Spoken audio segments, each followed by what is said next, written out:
Hello guys, welcome back to my new devlog. I'm Lukas. I work on this 3D platformer project in Unity.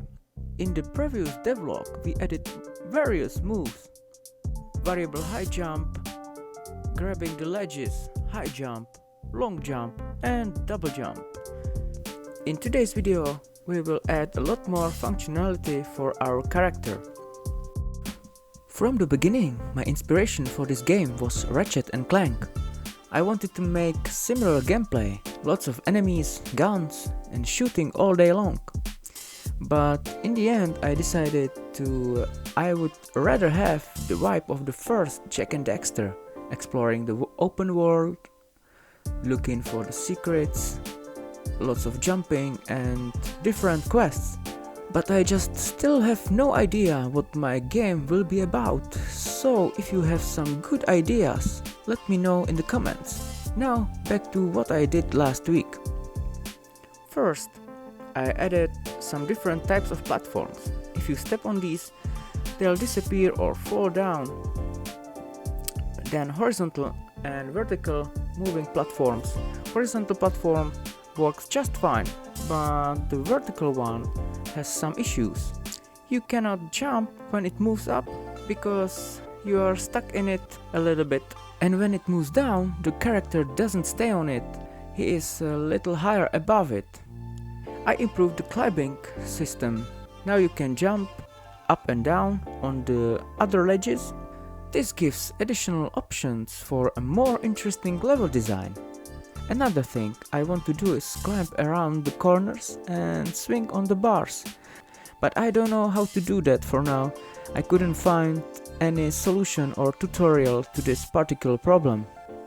I changed the camera a little bit because I think it's a really important part of gameplay for a platformer game. Previously, the camera followed the player up and down almost instantly. But if you have played any platformer games, you may have noticed that the camera changes its position on the y-axis slowly, and soon as the player is on the ground, it moves up or down. So I tried to copy this behavior. For the first time, it didn't work at all. If the player moved quickly in the air, the camera didn't follow him. But I edited the code a bit and it started to work better. It's not perfect, but for now it's just fine.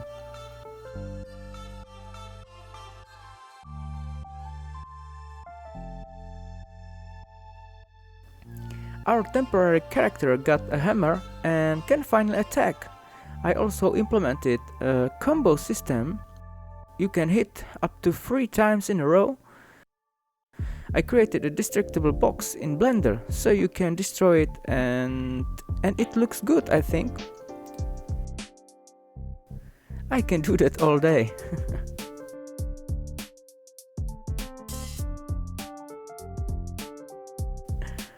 Anyway, you can also jump and use the hammer to perform a powerful attack.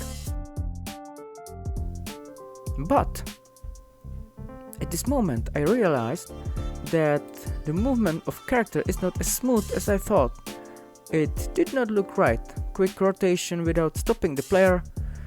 Character looks the other way than it goes and so on. It didn't look like a human or humanoid motion. So I added a LERP function to the movement calculation and it works. I think it looks much better now. But that's not all. When you look at my animator, it's kind of messy and the animations don't work properly. It isn't just the animator but the system how I change and play animations. The code is really a big mess. So I had to redo everything from scratch, so-called refactoring. At the end of the day, I had cleaner code and a much more clearer animator. That's it for today. Thank you for watching. If you enjoyed this devlog, then be sure to subscribe and I will see you in the next one. Bye.